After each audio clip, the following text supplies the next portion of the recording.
제가 좋아하는 축구 선수가 있습니다. 국가대표고요. 또 아주 멋진 세리머니를 가진 선수입니다. 이 선수가 자신의 유튜브 채널에서 성공에 대해 이렇게 이야기를 하더라고요. 내가 성공에 대해서 생각하는 성공의 기준은 두 가지다. 첫 번째는 주변 사람들이 인정하는 성공, 그리고 두 번째는 내 스스로가 인정하는 성공이다. 나는 내 스스로가 인정받고 싶어서 해외 진출을 했다, 도전을 했다라고 이야기를 하더라고요. 자기개발적인 차원에서 좀 들으면 멋진 말일 것 같다라는 생각을 합니다. 그런데 어느 순간 이런 자기개발적인 이야기가 동의는 안 되더라고요. 왜냐하면 우리에게 진짜 인생 성공은 누가 뭐라 해도 하나님께서 인정해야 성공이잖아요. 그럼 여러분, 하나님께서 인정하시는 그 기준은 무엇일까요? 하나님께서는 우리의 삶에 무엇을 보고 우리가 다 하나님 앞에 섰을 때 잘했다 칭찬하실까요? 누가복음 18장에 보면 재판장에게 간청하는 과부의 비유가 나옵니다. 이 비유 마지막 8절에 예수님께서 이렇게 말씀하십니다. 인자가 올 때 세상에서 과부와 같은 끈질긴 믿음을 가진 사람을 보겠느냐? 이 말은 믿음을 가지고 인자를 끝까지 기다리는 사람들이 얼마나 있겠느냐라는 예수님의 한탄입니다. 그러니까 하나님께서 우리의 인생을 결산하실 때의 기준은 믿음이라는 거죠. 바울도 비슷한 이야기를 합니다. 디모데후서 4장에 보면 바울은 여기서 유언을 남깁니다. 4장 7절 8절 우리가 좀 많이 들어본 구절인데 들어보세요. 나는 선한 싸움을 싸우고 나의 달려갈 길을 마치고 믿음을 지켰으니 이제 후로는 나를 위하여 의의 면류관이 예비되었으므로 주 곧 의로우신 재판장이 그날에 내게 주실 것이며 내게만 아니라 주의 나타나심을 사모하는 모든 자에게도니라. 하나님은 믿음만 보신다고 합니다. 믿음과 무엇을 보시는 게 아니라 믿음만 보신다고 이야기를 하세요. 근데 믿음만 본다라는 것이 교회에 살다시피 하고 교회 일만 해야 된다라는 이런 순진한 의미가 아닙니다. 우리는 얼마 전부터 귀에 피가 나도록 듣고 있는 단어가 있죠. 선교적 제자. 선교적 제자는 우리의 삶 전체가 제자라는 것이거든요. 교회 일, 세상 일, 선교, 시즌, 일상, 노는 것, 예배가 구분이 없습니다. 성도의 삶은 결코 이원론적이지 않거든요. 1분 1초 모두가 우리는 제자의 삶을 살고 있는 겁니다. 제자의 삶은 심플하지만 1차원적이진 않습니다. 그렇다면 하나님께서 인정받는 믿음의 삶은 어떤 모습일까요? 오늘 요한복음 3장의 본문을 통해 세 가지 키워드를 가지고 이야기를 좀 해보려고 합니다. 리셋, 재해석, 집중입니다. 먼저 리셋입니다. 한밤중에 니고데모라는 유대 지도자가 예수님을 찾아옵니다. 이 사람은 크게 성공한 사람이었습니다. 돈과 명예와 권력을 다 가지고 있는 사람입니다. 남에게도 인정받고 스스로도 충분히 인정할 수 있는 사람입니다. 근데 이 사람이 한밤중에 예수님을 찾아옵니다. 한밤중에 찾아온 이유는 하나입니다. 남들의 눈에 띄지 않게 몰래 온 거죠. 우리가 남몰래 무엇을 한다라는 것은 본인도 자신이 하는 행동에 좀 떳떳하지 못하다라는 것을 보여주는 의미입니다. 이 니고데모는 예수님께 뭔가 확인하고 싶은 것이 있는 것 같습니다. 이 대화의 첫 대화를 보면 애써 있는 척을 하며 본의를 숨긴 채 2절에서 이렇게 묻습니다. 3장 2절입니다. 라비야, 우리가 당신은 하나님께로부터 오신 선생님인 줄 압니다. 하나님이 함께 하시지 아니하면 당신이 행하시는 이 표적을 아무도 할 수 없습니다. 여러분, 문자적으로 그냥 이 문장을 보시면 니고데모가 예수님의 사역을 인정하는 것처럼 보입니다. 그런데 3절과 4절과 5절 이 예수님의 대답을 통해서 니고데모의 질문을 역추적을 하면 이 니고데모의 이 순진한 질문 이면에는 이런 의미가 담겨 있습니다. 당신이 하나님께서 보낸 자라면 어떻게 하면 당신의 제자, 즉 하나님의 제자가 될 수 있습니까? 그러니까 당신이 하나님이 보내신 자라면, 이것을 나를 설득을 시키거나 믿게 해준다면 내가 당신의 제자, 하나님의 제자가 되고 싶다라는 말입니다. 참 당혹스러운 질문입니다. 니고데모는 랍비이고 선생님입니다. 누구의 제자가 아닙니다. 니고데모는 랍비 중에 한 사람이 아니라 랍비들의 랍비였습니다. 니고데모를 따르는 수많은 제자들이 니고데모에게 와서 말씀의 의미를 묻지, 니고데모가 누구를 찾아가서 말씀의 의미를 묻지 않습니다. 게다가 질문의 내용은 더 충격적이죠. 모든 것을 잃어버릴 수 있는 의미가 담긴 질문입니다. 그래서 한밤중에 몰래 간 거죠. 니고데모는 돌려 말하는데, 이 니고데모의 모든 것을 아시는 예수님께서는 돌려 말하지 않습니다. 시간 낭비하지 않습니다. 이런 거 보면 예수님은 분명히 T입니다. 결코 예수님은 F가 아니에요. 요한복음에 많은 대화가 나오거든요. 예수님은 돌려 말하지 않습니다. 그 모든 것을 아시고 바로 단도직입적으로 본질을 이야기를 하십니다. 그래서 3절에 이렇게 이야기를 합니다. 사람이 거듭나지 아니하면 하나님 나라를 볼 수 없느니라. 앞에 질문과 생각하면 이건 질문과 답이 될 수가 없습니다. 근데 예수님께서는 니고데모의 본의를 아시고 사람이 거듭나지 아니하면 하나님 나라를 볼 수 없다라고 이야기를 합니다. 리셋, 다시 태어남입니다. 다시 태어나지 않으면 하나님 나라의 백성이 될 수 없다. 참 수수께끼 같은 말이죠. 그러자 4절에서 이렇게 니고데모가 묻습니다. 제가 이렇게 나이가 있는데 어떻게 다시 태어납니까? 두 번째, 제가 작아져서 다시 어머니의 자궁에 들어갔다가 어떻게 다시 날 수 있을까요? 말장난처럼 보이죠. 근데 이 말장난이 아니거든요. 자신의 모든 것을 걸고 찾아온 니고데모입니다. 예수님과 성경에 능통한 매우 사람의 진지한 대화입니다. 여러분, 요한복음 3장의 이야기를 신학적으로 좀 설명한 부분이 성경에 한 부분 나옵니다. 디도서 3장인데요. 디도서 3장 3절에서 5절의 말씀 우리 같이 한번 읽어보겠습니다. 시작. 우리도 전에는 어리석은 자요, 순종하지 아니한 자요, 속은 자요, 여러 가지 정욕과 행락의 종노릇한 자요, 악독과 투기를 일삼은 자요, 가증스러운 자요, 피차 미워한 자였으나 우리 구주 하나님의 자비와 사람 사랑하심이 나타낼 때 우리를 구원하시되 우리가 행한 바 의로운 행위로 말미암지 아니하고 오직 그의 긍휼하심을 따라 중생의 씻음과 성령의 새롭게 하심으로 하셨나니. 다시 태어남을 디도서 3장 5절에는 중생이라고 이야기를 합니다.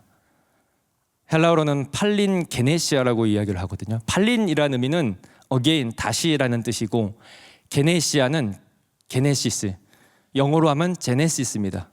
창세기의 영문명이죠. 그리고 또 유명한 차량의 이름이기도 합니다. 팔린 제네시스, 새로운 창조입니다. 리셋. 몸이 커버린 우리가 작아져서 어머니 뱃속으로 들어가서 다시 태어나는 것이 아니고요, 이 상태에서 리셋되는 겁니다. 우리의 옛 기억이 지워지는 것도 아닙니다. 뇌에 어떤 문제가 생겨서 사라지는 것도 아닙니다. 성경에서 말하는 중생은 죄에 지배받고 있던 내 생각과 가치관이 물과 영으로 리셋되는 겁니다. 물과 영으로 쓸려 나가는 겁니다. 그래서 바울은 중생을 이렇게 표현하기도 했습니다. 이전 것은 사라지고 새 것이 되었습니다. 우리가 읽은 본문 바로 앞장에 요한복음 2장에 예수님께서 갈릴리 가나 혼인잔치에서 물을 포도주로 만든 표적을 보이시죠. 여러분, 표적이라고 하는 것은 그 사인 그 자체의 의미가 있지 않고 그 사인이 의미하는 것이 있다라는 것이 표적이죠. 이렇게 게시판이 되어 있으면 이 손가락을 가리키는 것이 아니라 손가락이 가리키는 어떤 것을 보라는 거죠. 이게 표적의 의미입니다. 요한복음 2장의 이 갈릴리 혼인잔치에 물이 포도주로 된 것에 대한 해석이 좀 부차적인 해석이 좀 있지만 본질적인 가장 핵심적인 의미는 존재 자체가 변했다라는 겁니다. 그것도 더 훌륭한 존재로요. 맛없는 포도주가 아니라 더 맛있는 포도주로 변했다라는 거예요. 그럼 물이 포도주가 되었다라는 것은 존재 자체가 완벽하게 변했다라는 겁니다. 이것이 사람에게 적용되는 것이 오늘 요한복음 3장에 예수님과 니고데모의 대화입니다. 여기서 나오는 중생, 물이 포도주가 된 것처럼 완벽하게 변한 겁니다. 존재 자체가 바뀌어지는 거예요. 내 외적인 모습은 그대로인데 나를 나대게 하는 존재 자체가 바뀌었다는 겁니다. 왜 존재가 바뀌어야 될까요? 디도서 3장 3절은 인간이 처한 상태를 이렇게 이야기를 합니다. 어리석은 자여, 순종하지 않은 자여, 속은 자여, 정욕과 행락에 종노릇한 자여, 악독과 투기를 일삼은 자여, 가증스러운 자여, 미워한 자다. 다시 태어나기 전, 중생되기 전 인간의 상태는 정도의 차이는 있지만 다 이 범주 아래에 있다는 겁니다. 그래서 여러분, 기독교는 좋은 인간이 되는 방법을 가르쳐주지 않습니다. 새로운 존재가 되는 것을 이야기를 합니다. 새로운 존재 어떻게 가능할까요? 자기 반성과 깨달음으로요? 상담으로요? 불가능합니다. 그래서 5절에서 예수님께서 이렇게 이야기합니다. 물과 영으로. 이 요한복음에는 5절에 보면은 이 물과 성령으로 되어 있는데 원래는 water and spirit입니다. 물과 영으로. 에스겔서 36장 25절과 27절을 한번 띄워주시죠. 이 에스겔서 36장을 보면 물과 영이 뜻하는 것이 무엇인지 분명히 이야기를 해줍니다. 우리 한 절씩 교독하겠습니다. 맑은 물을 너희에게 뿌려서 너희로 정결하게 하되 곧 너희 모든 더러운 것에서 모든 우상 숭배에서 너희를 정결하게 할 것이며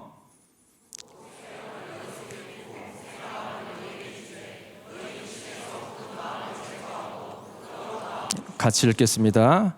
또 내용을 너희 속에 두어 너희로 내 율례를 행하게 하리니 너희가 내 규례를 지켜 행할지니라.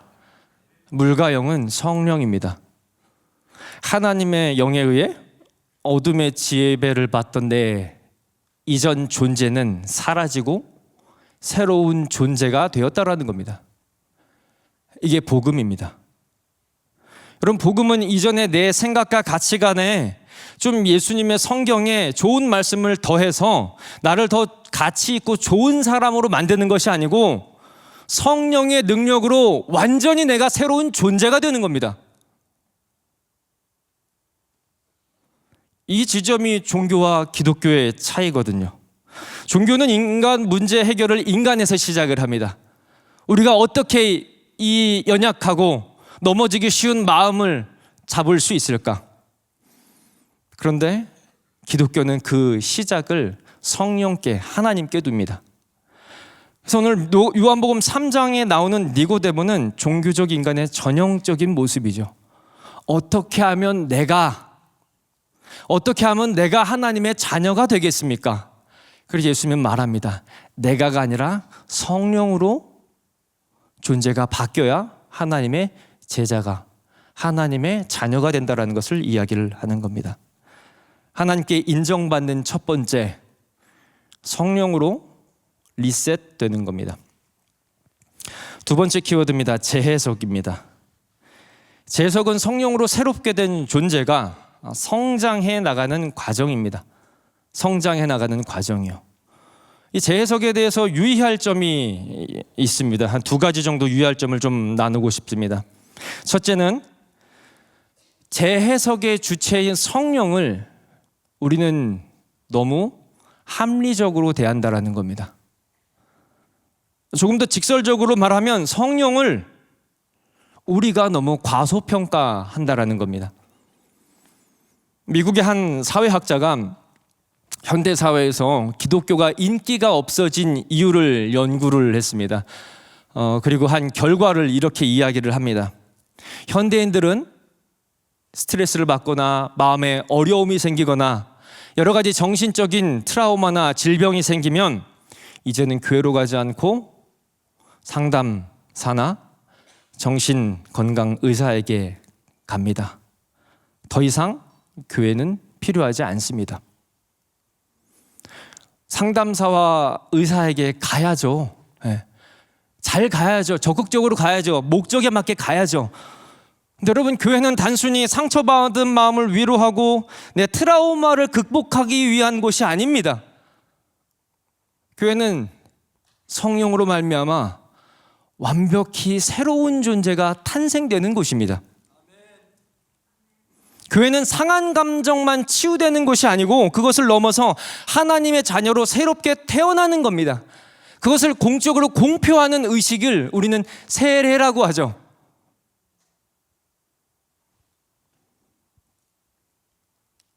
성령으로요. 상담이나 병원이 필요 없다라는 것이 아닙니다. 여러분, 성령의 능력을 결코 과소평가하지 마시기 바랍니다. 우린 너무 합리적으로 생각합니다. 사람 안 변해. 저도 툭툭 나옵니다. 역시 사람은 안 변해.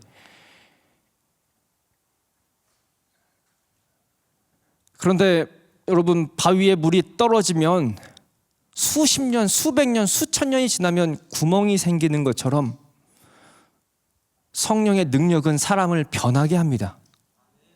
우리의 연약함으로 더디지만 성령은 반드시 우리를 변하게 합니다. 또한 사탄은 우리가 복음의 능력이 아닌 우리의 연약함에 집중하게 해서 복음의 능력을 과소평가시킵니다. C.S. 루이스라는 한 기독교 저술가가 이 시대를 유혹하는 사탄의 전략에 대한 책을 한 것이었습니다. 사탄끼리 대화하는 형식을 가지고 온 책이거든요. 책의 제목은 스크루테이프의 편지라는 책입니다. 고참 악마 스크루테이프가 자신의 조카이자 이제 막 활동을 시작한 신참내기 악마 웜우드에게 인간을 어떻게 미혹하고 유혹하는지를 알려주는 한 30가지 정도의 주제를 담긴 소책자입니다. 한 대목을 읽어드리겠습니다. 교회는 다니되 교회를 수단으로 취급하게 하라. 기독교가 진리이기 때문이 아니라 무언가 다른 이유 때문에 믿으라고 하는 거야. 이게 우리의 수법이야. 그리고 교인이 되고 얼마 지나지 않아 찾아오는 실망감이나 맥이 풀리는 느낌을 최대한 활용하도록 해. 조금만 어려움이 있거나 유혹이 오면 우리는 성령을 의지하고 뚫고 나가는 것이 아니라 금세 스스로의 연약함에 매몰되어 영적 어린아이로 계속 머물게 만드는 겁니다. 이게 우리가 예수님을 믿지 않아서가 아니라 우리 안에 성령이 없어서가 아니라 우리가 이 사단의 전술과 계략을 뚫고 나오지 못해서입니다. 여러분, 사탄은 결코 성도 안에 있는 성령을 쫓아낼 수가 없습니다. 어디서 감히 사탄 주제에 하나님의 영을 가라고 합니까? 결코 사탄은 하나님의 영을 쫓아내서 그 자리를 차지할 수 없습니다. 사탄도 알아요. 그래서 교묘한 사탄은 성령의 능력을 과소평가하여 성도의 삶을 왜곡시켜 버립니다. 연약한 내 모습을 보면서 강력한 성령을 찾고 의지하는 것이 아니라 계속 넘어지게 만드는 거죠. 그게 너야. 그게 내 모습이야. 그게 네 모습이야. 초라하고 비참하게 계속 만들어버립니다. 성장하지 못하게 하는 거죠. 이게 사탄이 성도를 유익하는 첫 번째 방법입니다. 신앙생활 한 지 수십 년이 됐어도 아직 영적 나이는 대소변도 못 가리는 나이일 수 있다는 거죠. 왜요? 그것을 못 넘어가기 때문에요. 또 하나요? 우리 안에 계신 성령의 능력을 우리가 너무 과소평가하니까요. 합리적으로, 이성적으로, 세상적으로. 여러분, 저도 많이 상담을 받습니다. 아직 내 과거가 아직도 용서받지 못한 채 살아가는 청년들이요. 아직까지 발목을 잡고 있어요. 그래서 하나님이 자신에게 계속 벌을 주시는 것 같대요. 여러분, 이거는 엄청 심각한 왜곡된 재해석입니다. 내가 예수님을 안 믿어서가 아니라, 내 안에 성령이 없어서가 아니라 사단이 교묘하게 우리를 넘어뜨립니다. 여러분, 우리에게 주신 복음이요, 말 그대로 굿뉴스입니다. 좋은 소식이에요. 우울하게 만드는 소식이 아니고, 재미없게 만드는 소식이 아니고 좋은 소식이요, 자유하게 만드는 소식이지 우리를 얽매이게 하는 소식이 아니라는 겁니다. 재해석에 대해서 두 번째로 유의할 점은, 성령께서 인도하시는 재해석은 겸손의 재해석이지 폭력적 재해석으로 가지 않습니다. 한편으로 첫 번째 오해의 극단에 있는 생각입니다. 한 20년 전 밀양이라는 영화가 나왔습니다. 여주인공의 아들이 동네 학원 원장에 의해서 유괴되고 살해가 됩니다. 이 비극 이후 여주인공은 시간이 지난 다음에 신앙을 갖게 됩니다. 그리고 범인을 용서하기 위해서 찾아가죠. 그런데 그녀는 예상치 못한 상황에 직면을 합니다. 이 범인은 이미 종교적으로 회개를 통해서 하나님께 용서를 받았다고 믿으며 아주 평온한 상태로 여주인공을 마주하는 겁니다. 죄책감도 미안함도 보이지 않아요. 오히려 내가 받은 이 평안을 당신도 누리세요라고 이야기를 합니다. 여러분, 이거는 폭력적 재해석입니다. 여러분, 성령이 주시는 재해석은 은혜와 겸손의 재해석이지 폭력의 재해석이 아닙니다. 상대방에 큰 상처를 주었다면 우리는 끝까지 그 미안함을 가지고 살아야죠. 기도하며 품어야죠. 하나님이 나를 용서해 줬으니 용서받았고 당신도 나를 용서해야 됩니다라고 말하는 것은 폭력입니다. 성령의 왜곡된 해석이라고요. 그래서 많은 이단들이 이것을 오해해서, 나는 하나님께 죄 용서 받았으니 이제 사람의 용서도 필요 없고 다시는 회개도 필요 없다라는 극단으로 나갑니다. 그리고 방탕적 율법 폐기론까지 가서 은혜를 심각하게 오용해버립니다. 이들에게 구약의 말씀은 없습니다. 성도 여러분, 성령이 인도하는 재해석은 겸손의 해석으로 나아가지 폭력적으로 나아가지 않습니다. 재해석은 과거의 삶을 지워버리는 게 아닙니다. 하나님의 사랑과 은혜를 통해서 새로운 존재로 살게 하는 능력입니다.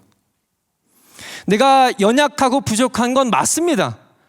하루도 몇 번씩 넘어지나 거기에 매몰되지 않고 다시 내 안에 있는 성령의 능력을 의지하여 은혜로 살아가는 것이죠. 마지막으로 집중입니다. 이 집중은 본질에 집중하는 겁니다. 여러분, 여기서 집중은 에너제틱하게 열정적으로 예배드리고 열심 내는 것과 동일한 의미는 아닙니다. F로 예배를 드리시는 분 많잖아요. 하지만 E로 예배를 드리시는 분이 많아요.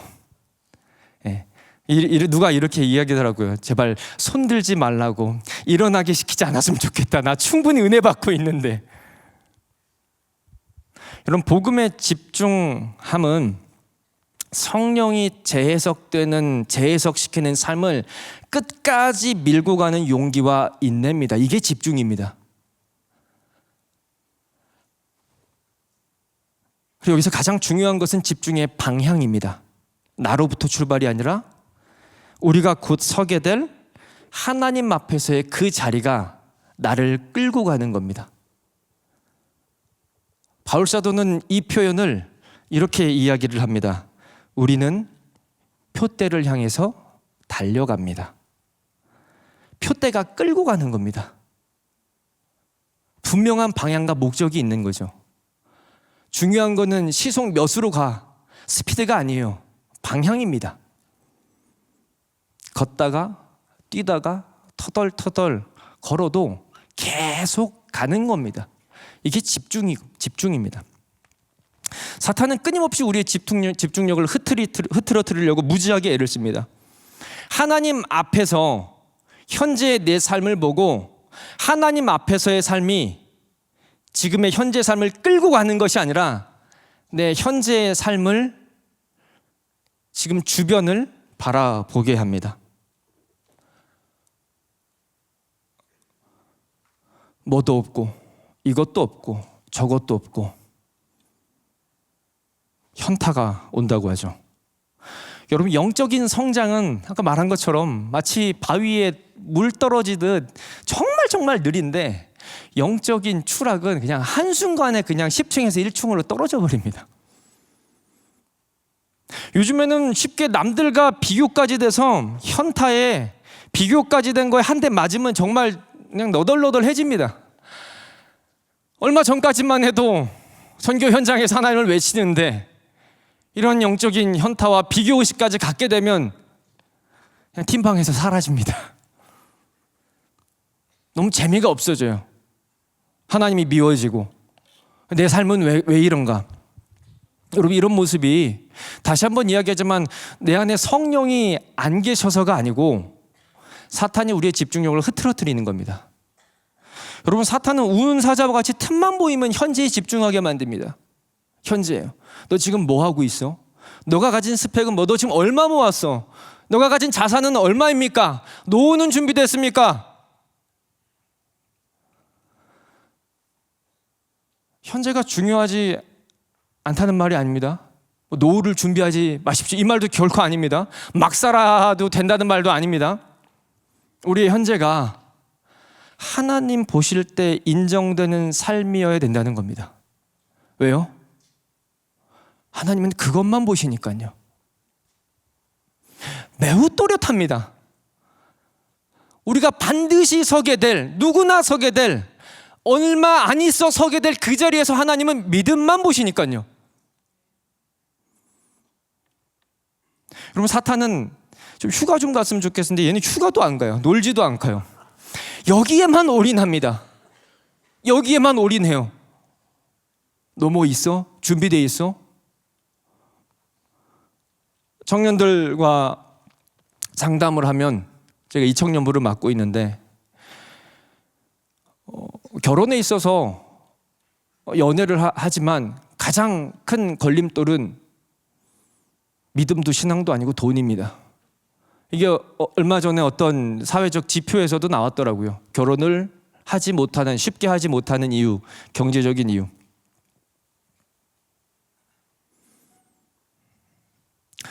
사탄이 휴가 가지 않는 건 확실한 것 같아요. 우리의 현재. 제가 물어봅니다. 그래, 형제요, 3년간 돈을 많이 모으면 한 20억 모을 수 있냐?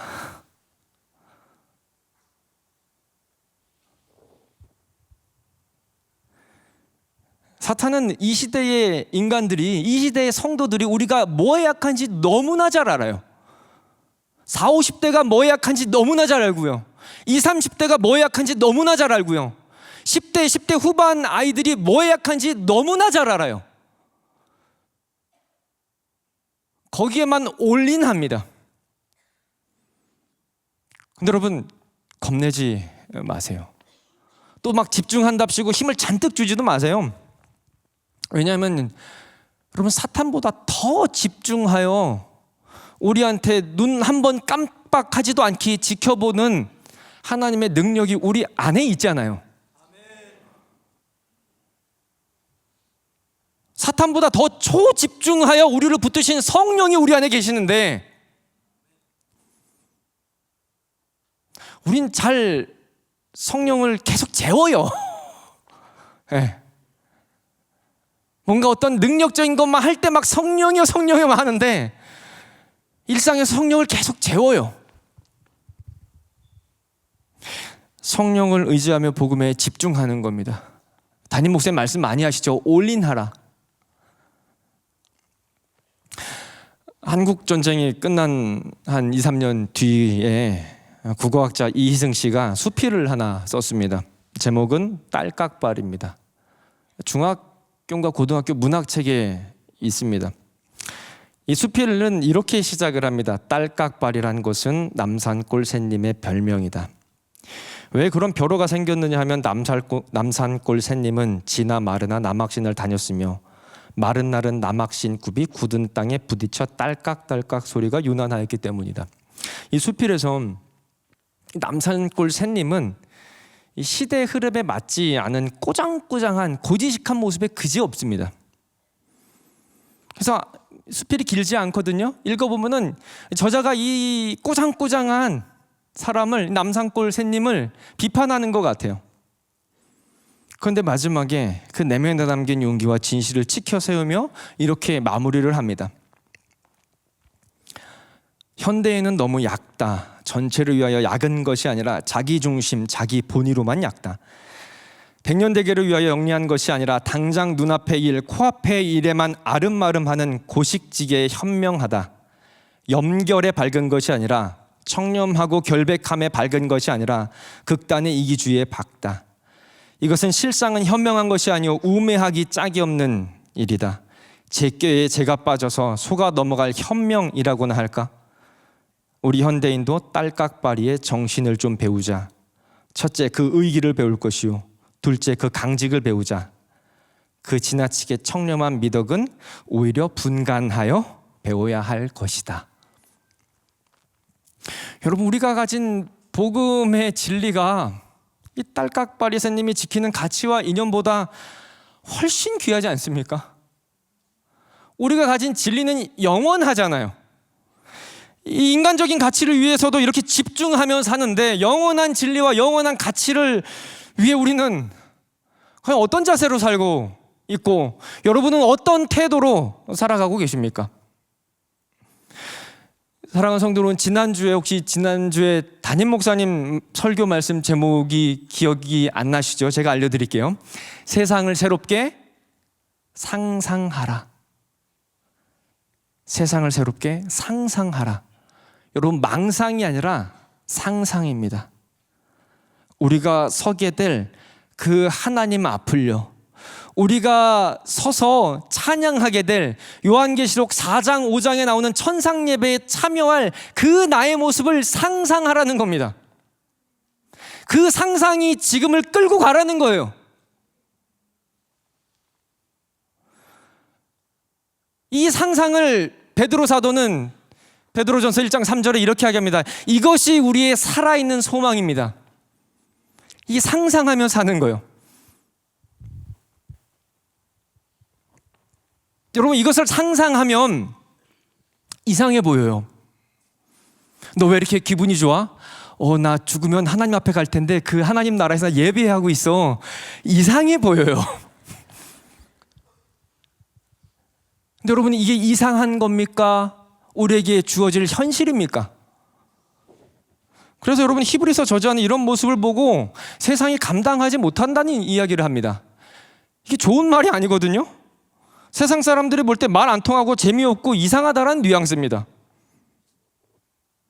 그렇게 상상하며 살아가는 그 사이에서도 사이사이 시간마다 우리의 일상은 힘이 듭니다. 선교를 간다 하면 눈초리도 받아야 되고요. 왜 눈초리 갑니까? 자기는 휴가 가는데. 나는 선교를 휴가를 가고 휴가로 선교를 가는데. 그리고 생각하지 못한 고난도 찾아옵니다. 아까 말한 대로 가끔씩 현타가 옵니다. 인생이 초라해지고 지긋지긋해 보이기도 합니다. 그래서 복음에 더 집중해야 됩니다. 다른 방법이 없습니다. 복음에 더 집중해야 돼요. 예전에 한계령 넘어가는데 안개가 얼마나 대단한지 30cm 앞이 안 보이더라고요. 그래서 정말 초집중을 하고 깜빡이를 끄고 핸들을 붙잡고 정말 집중을 해서 한 1시간은 걸린 것 같아요.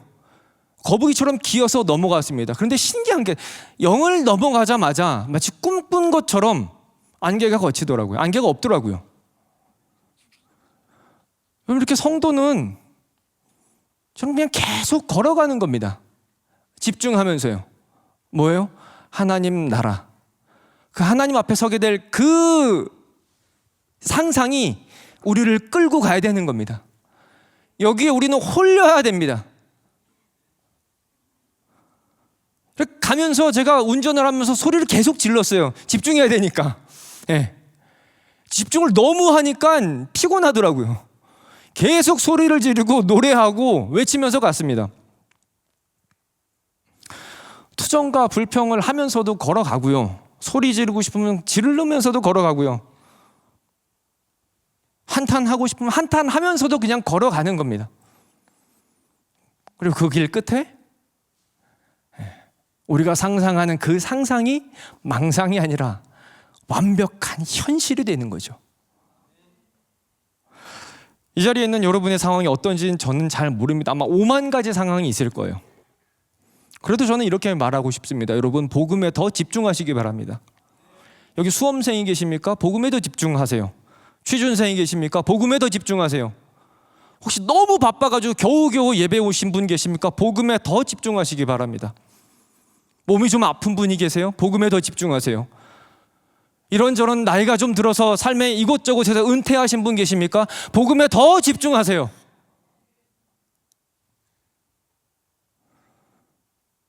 어떤 인생의 모습으로 살건 우리는 다 하나님 앞에 섭니다.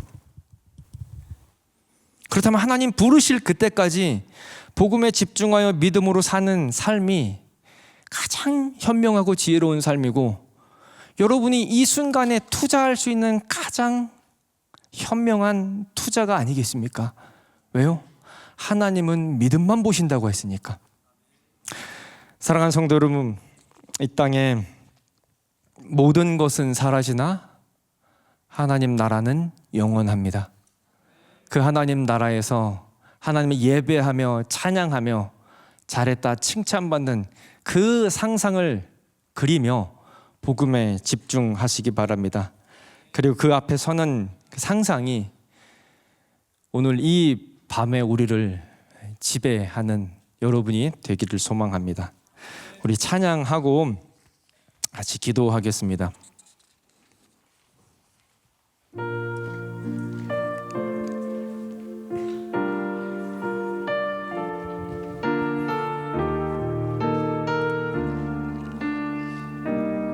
나는 나의 평생에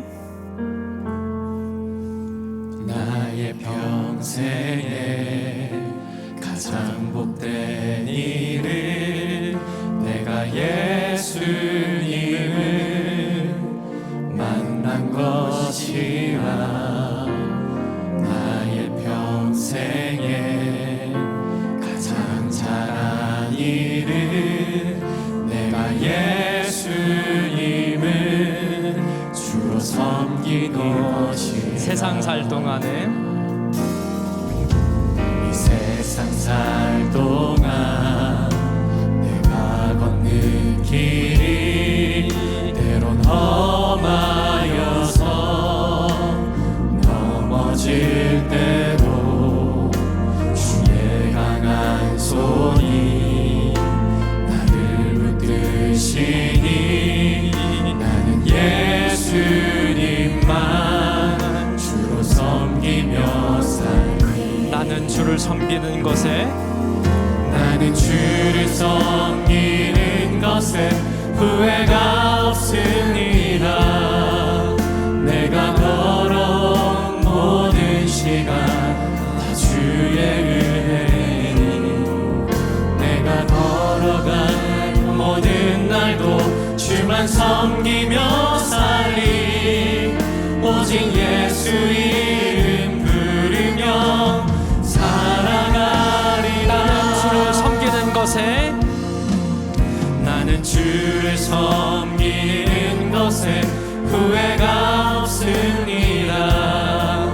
내가 걸어온 모든 시간 다 주의 것이 내가 걸어갈 모든 날도 주만 섬기며 살리. 오직 예수 이름 부르며 이것이 나의 간증. 이것이 나의 간증이요. 이것이 나의 찬송일세. 나 사는 동안 그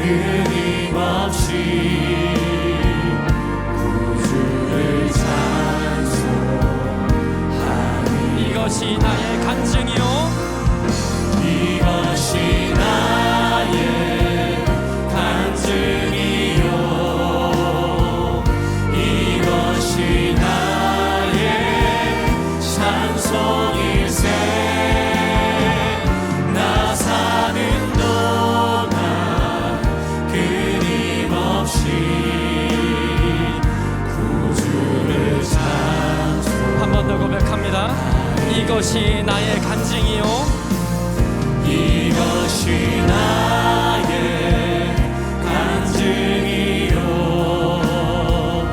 이것이 나의 찬송일세 나 사는 동안 끊임없이 구주를 찬송하리로다. 우리 말씀을 생각하면서 기도하겠습니다. 하나님, 무한한 성령의 능력을 신뢰하며 복음에 집중하는 삶을 살게 하여 주시옵소서. 내 안에 성령이 안 계신 것이 아니라 내가 너무 성령을 무시하고 성령의 능력을 내가 너무 과소평가한 게 아닙니까? 하나님, 성령의 능력을 의지하며 집중하는 삶을 살게 하시고 하나님 앞에서의 삶이 지금의 현재를 이끌어가는 삶의 소망을 주시옵소서. 우리 같이 주님 한번 부르고 기도하겠습니다. 주여! 하나님, 우리 안에 계신 그 하나님의 영이